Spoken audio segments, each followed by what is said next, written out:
Paul Manning never imagined that his small-time smuggling hustle in a quiet Essex port town would spiral into a billion-pound drug empire.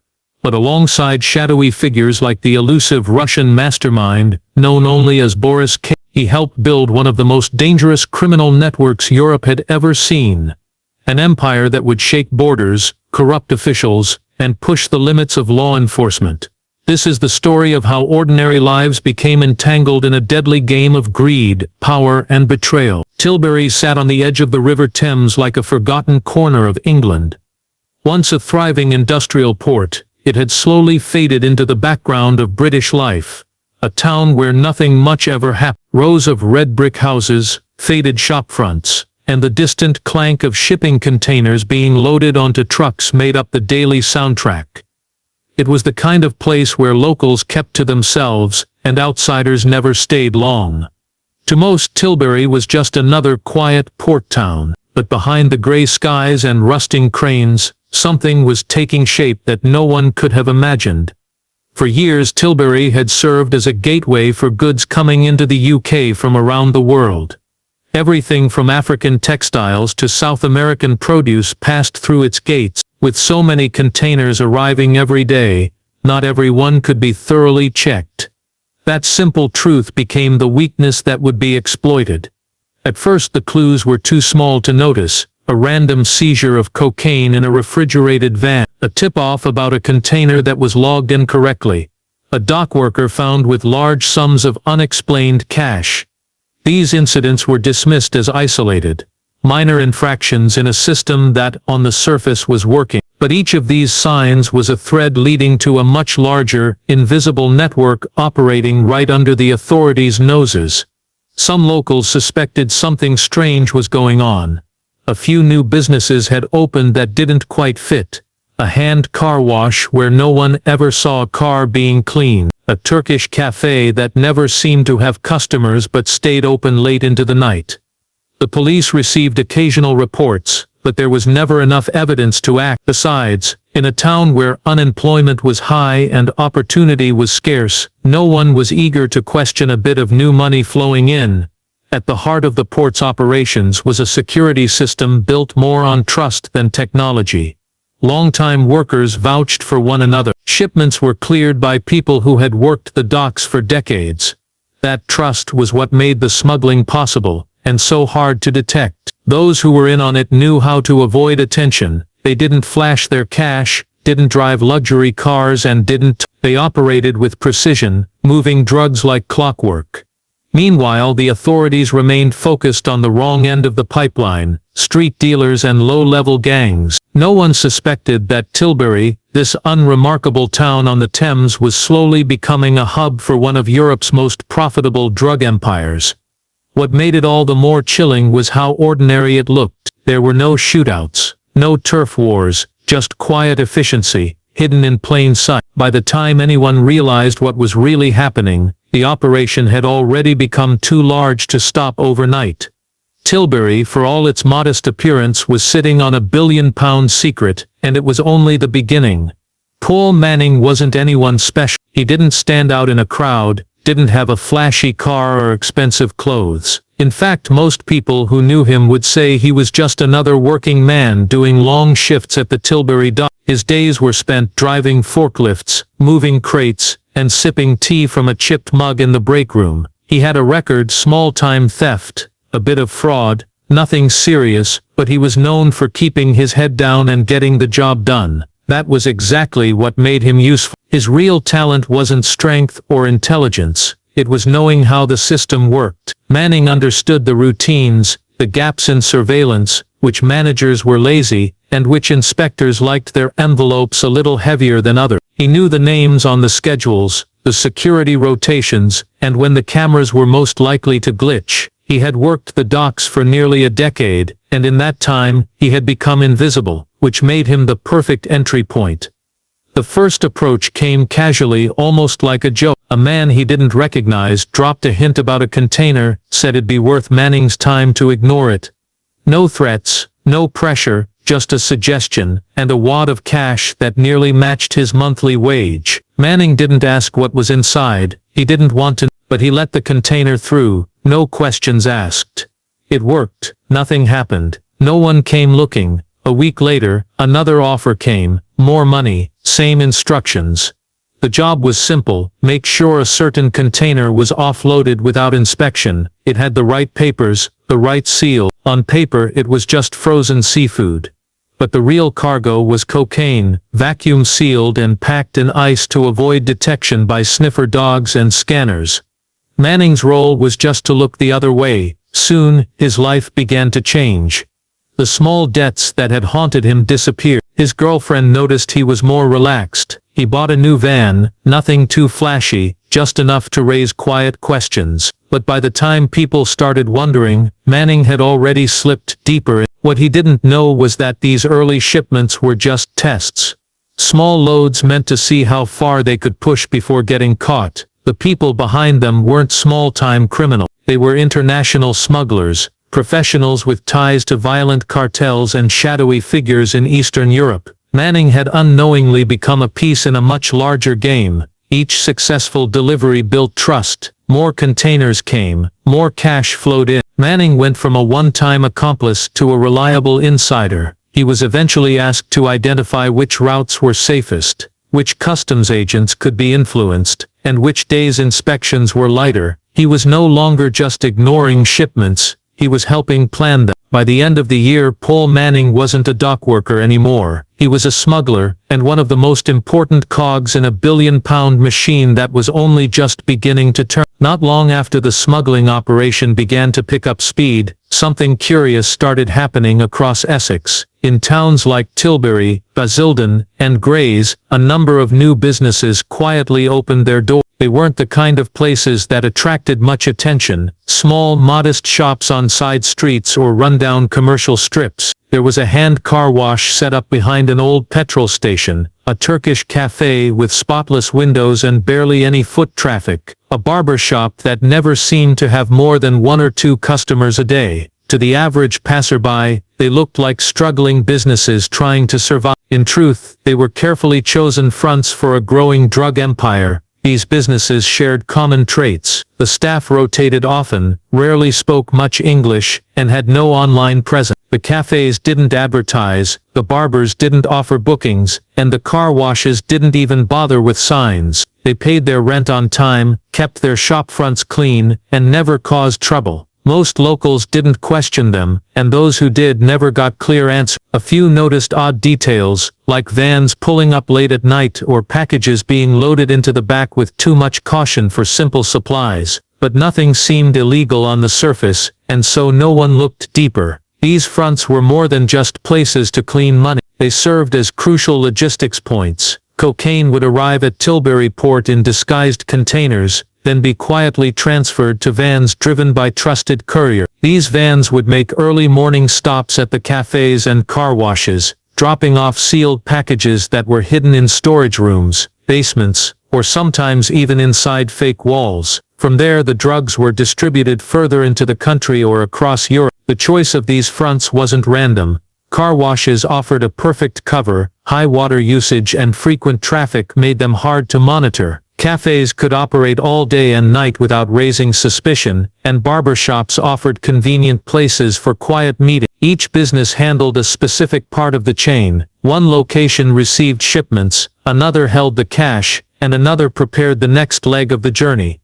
The people running these businesses were often from Eastern Europe, Albanians, Romanians, and Russians. Some were directly involved in the criminal network, others had no idea what they were part of. In many cases, they were brought in under false promises of legal work. By the time they realized what was happening, they were too deep to walk away. Fear and silence kept the operation running smoothly. To police, these businesses were difficult to investigate. They paid taxes, filed just enough paperwork, and never had large amounts of drugs on site for long. By the time authorities got a warrant, everything would already be gone. The network operated with military-like precision, and it was expanding fast. The quiet fronts across Essex were more than just a sign of growing wealth. They were the physical evidence of an empire planting its roots in British soil brick by brick, store by store, hiding in plain sight. As the drug operation in Essex gained traction, it became increasingly clear to a handful of analysts in law enforcement that it was too sophisticated, too clean, and too well-funded to be run by local criminals alone. The precision of the supply chain, the coordination across borders, and the steady flow of high-purity cocaine suggested a deeper connection. Suspicion began to shift toward Eastern Europe, specifically Russia. It was there, hidden behind layers of shell companies and encrypted messages, that the true architects of the empire were operating. British intelligence agencies had been monitoring encrypted phone traffic from the Tilbury area for months. Most of it led nowhere, but one pattern stood out. A consistent series of calls placed to a number in Kaliningrad, a Russian exclave wedged between Poland and Lithuania. Kaliningrad was a known hub for organized crime, particularly groups tied to ex-military and intelligence figures. It was also home to several shipping firms with international licenses and a long history of moving goods across Europe's borders. To the trained eye, this was no coincidence. The man believed to be at the center of it all was known only by a code name, Boris. Very little was known about him, even in criminal databases. Rumors suggested he was a former Russian naval officer who had shifted his expertise from maritime defense to global trafficking. He didn't appear on social media, had no property in his name, and never used the same phone twice. But investigators pieced together enough fragments to draw a chilling conclusion. Boris K. wasn't just funding the Essex network, he was building it.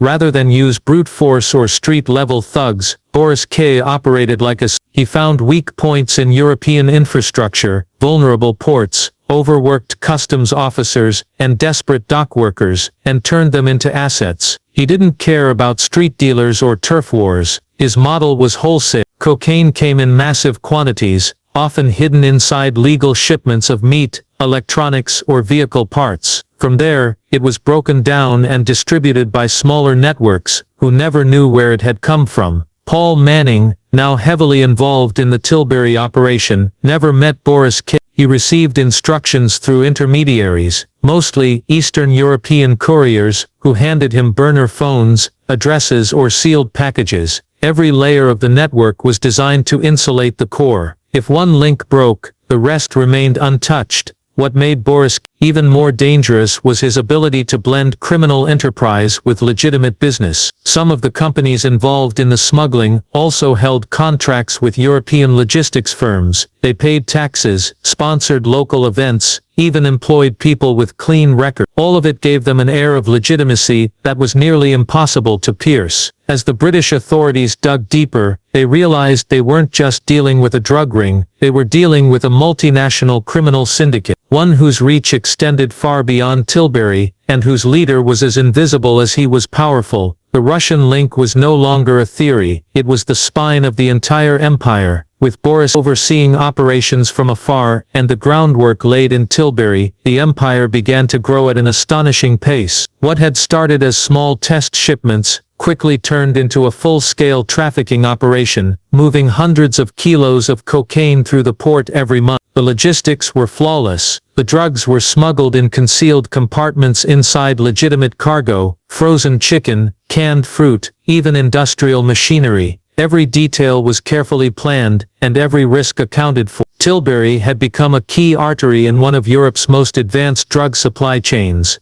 The empire expanded outward, beyond Essex. Distribution hubs were set up across the UK, in Birmingham, Manchester, Liverpool, and even Glasgow. From there, the cocaine moved further, crossing into mainland Europe through Ireland and ferry terminals in Dover. A fleet of refrigerated vans handled the transport. Their appearance was ordinary, their licenses clean, and their drivers carefully chosen. Some were hardened criminals, others were desperate men paid cash under fake names. Most of them had no idea who they were really working for. Each van was fitted with hidden compartments lined with insulation to block scanners and sniffer dogs. GPS jammers were used to avoid detection on major highways, and drivers followed obscure backroads and rural routes to reach their destinations. Even the police admitted they had never seen such professional-level tactics from a UK-based net. Intercepting one shipment did little to stop the others. For every van seized, 3 more made it through undetected. money laundering was handled just as efficiently. Fake invoices, ghost employees, and a web of shell companies allowed the group to clean vast sums of cash. Much of it passed through the same car washes and cafes used as drug depots. Some of the money was funneled into real estate across Eastern Europe and the Middle East. A portion of it even returned to the UK as foreign investment, used to open new businesses and buy more influence. It was around this time that the empire began drawing attention from outside the UK. Europol, along with agencies in France, Spain and Germany, flagged a sharp rise in cocaine purity and availability. Many shipments seized across Europe. Refrigerated vans handled the transport. Their appearance was ordinary, their licenses clean, and their drivers carefully chosen. Some were hardened criminals, others were desperate men paid cash under fake names. Most of them had no idea who they were really working for. Each van was fitted with hidden compartments lined with insulation to block scanners and sniffer dogs. GPS jammers were used to avoid detection on major highways, and drivers followed obscure backroads and rural routes to reach their destinations. Even the police admitted they had never seen such professional-level tactics from a UK-based net. Intercepting one shipment did little to stop the others. For every van seized, 3 more made it through undetected. Money laundering was handled just as efficiently. Fake invoices, ghost employees, and a web of shell companies allowed the group to clean vast sums of cash. Much of it passed through the same car washes and cafes used as drug depots. Some of the money was funneled into real estate across Eastern Europe and the Middle East. A portion of it even returned to the UK as foreign investment, used to open new businesses and buy more influence. It was around this time that the empire began drawing attention from outside the UK. Europol, along with agencies in France, Spain and Germany, flagged a sharp rise in cocaine purity and availability. Many shipments seized across Europe traced back to the same logistical trail: refrigerated trucks, British registration plates, and connections to Eastern European shipping firms. It was becoming impossible to ignore. Despite the scale of the operation, violence remained minimal. That was by design. Boris K. had built his empire on secrecy, not bloodshed. Unlike traditional gangs that relied on intimidation, this network focused on efficiency. But that calm exterior hid a darker reality. Those who stepped out of line vanished. Drivers who asked questions were replaced. One customs officer who tried to back out after accepting bribes was found dead in what was ruled a suicide, though many suspected otherwise. The expansion phase was a turning point. What began in a forgotten port town had become a billion-pound pipeline stretching across Europe. Every day more drugs flowed in. Every week more cash was laundered, and all of it was happening beneath the surface, hidden in paperwork, fake businesses, and refrigerated vans that looked no different from any other. The empire might have continued to grow unchecked, if not for a simple tax investigation. In Southend, a routine audit of small businesses flagged unusual activity from a modest Turkish cafe, minimal foot traffic, inconsistent payroll, and unusually high utility bill. When HMRC looked closer, they discovered that the cafe had declared nearly £300,000 in expenses, but only £20,000 in revenue for the year. It didn't make sense, and the books were a mess. The cafe's accountant was a 34-year-old Lithuanian named Dominic Ashford. He had no prior criminal record, spoke fluent English, and had moved to the UK 5 years earlier. On paper he was clean, just another migrant making a living, but when tax officers visited the cafe and asked to speak with him, Vaitkos panicked. Days later he was arrested while trying to board a flight to Vilnius with £15,000 in cash and a USB drive hidden in his luggage. At first, police thought they had just caught a money launderer, but the contents of the USB drive changed everything. Inside were detailed spreadsheets, written in code, outlining shipments, cash flows, and business addresses. One folder held digital copies of shipping manifests from Tilbury port, while another listed encrypted phone numbers tied to Eastern European contacts. The most shocking part was the scale: over £1 billion in estimated cocaine sales across a 3-year span, all coordinated through what appeared to be legitimate British businesses. Under intense interrogation and facing a long sentence, Vaitkos began to talk. He revealed that the cafe was only one of dozens of fronts used by the organization. He hadn't met Boris K. directly, but he knew of him, the Russian, they called him. Vitkus's job was to keep the books clean, file taxes, and produce believable records that could survive random audit. In return, he was paid more than any accountant in Essex, with bonuses in untraceable cryptocurrency. Vitkus described a system built on compartmentalization. No one ever saw the full picture. Drivers didn't know suppliers. Front business managers didn't know distribution contact. Everyone worked in a bubble, connected only through middlemen and burner phones. That structure, he explained, was how the empire stayed hidden for so long. His testimony gave authorities their first full view of the network's internal mechanics. They now had names, locations, patterns,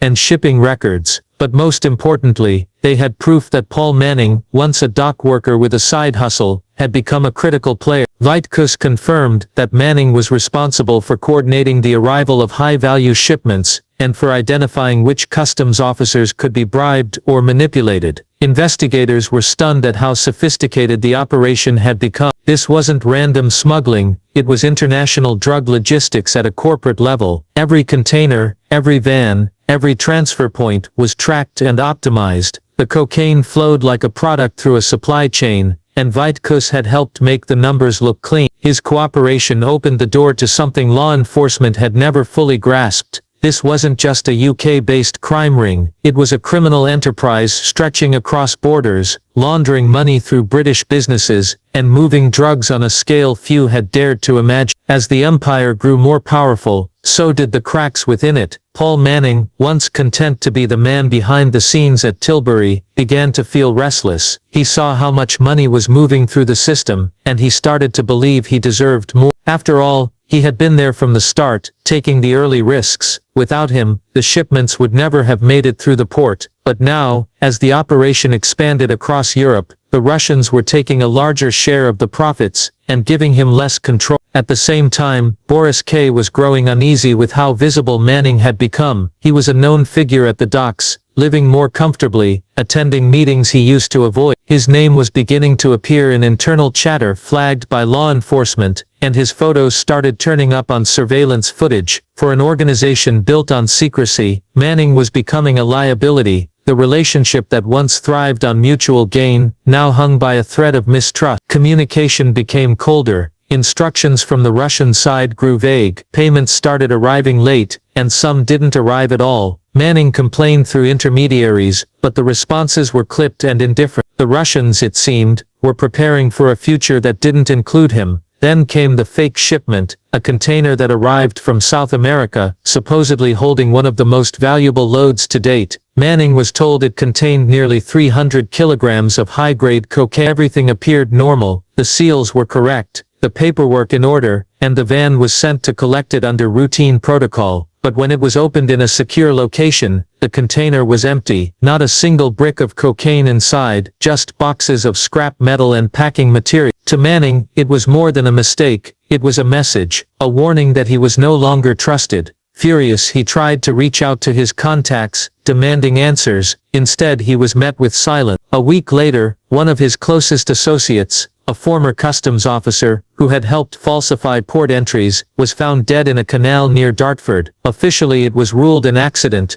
but Manning knew better. It was a cleanup job. Paranoia set in. He stopped using phones, changed cars frequently, and refused to sleep in the same place 2 nights in a row. He believed, correctly, that he was being watched. The Russians had likely marked him for removal, and the only question left was what Manning didn't know was that law enforcement had also picked up on the shift in power. Intercepts between the Russian network and UK operatives showed rising tension. Agencies began to understand that this internal rift could be the weakness they needed. A betrayal was unfolding in real time, and it offered a rare opportunity to infiltrate a nearly untouchable empire.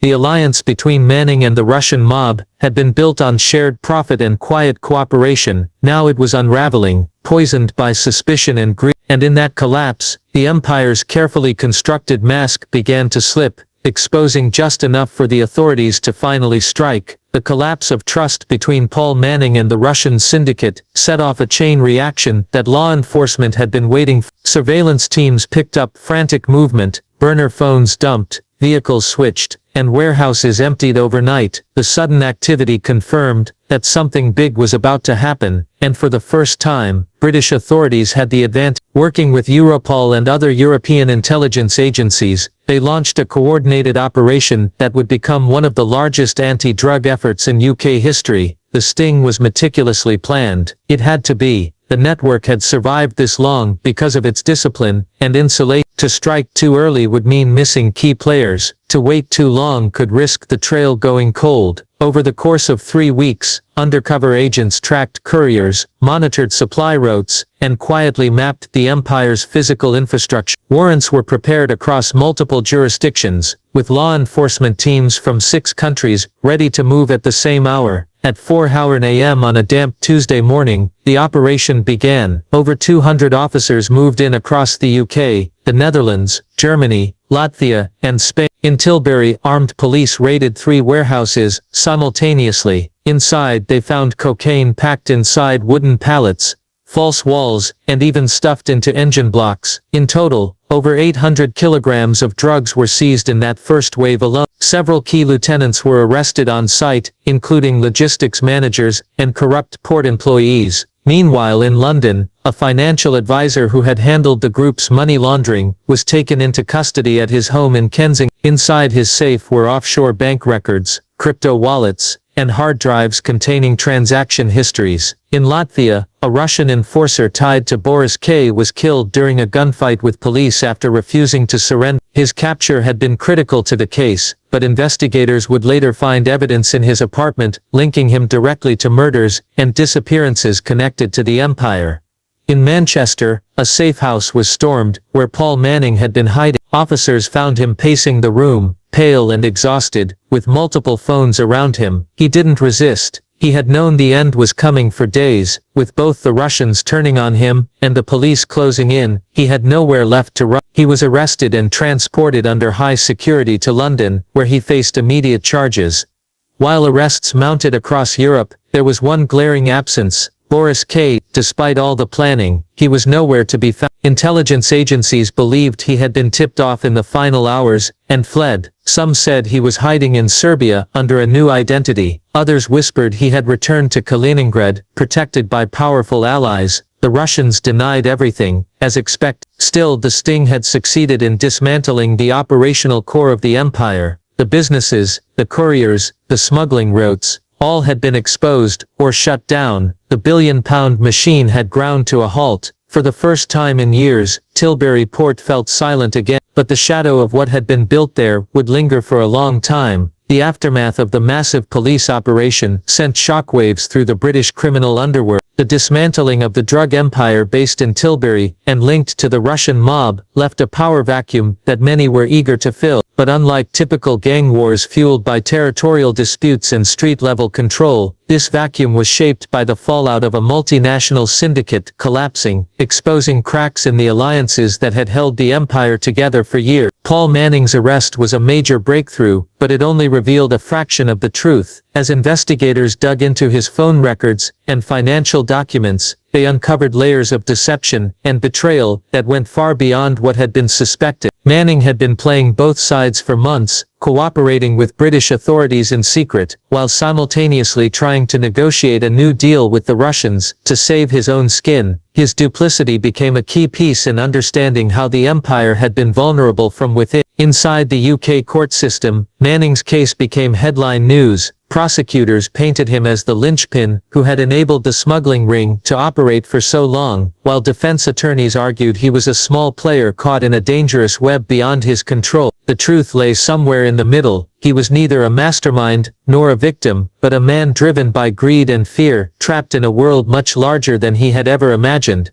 Meanwhile, the businesses that had served as fronts faced their own reckoning. Many owners vanished overnight, leaving unpaid rent and staff scrambling for answers. Landlords discovered their properties had been used as hubs for drug trafficking. Local communities were left grappling with the realization that some of their quietest streets had been integral parts of a billion-pound criminal machine. Police launched new efforts to identify and shut down remaining pockets of activity, but the damage had been done. Across Europe, authorities continued to chase leads on the elusive Boris K. Despite multiple sightings and anonymous tips, he remained out of reach. His ability to disappear so thoroughly raised questions about how deep his connections truly ran, whether inside Russia's intelligence services, or among powerful criminal networks across the continent. His escape became a symbol of the limits of law enforcement when confronting such sophisticated crime. The investigation also exposed disturbing levels of corruption. Several customs officers, port workers, and even local officials were implicated in bribery and collusion. Some faced criminal charges, while others quietly resigned or disappeared.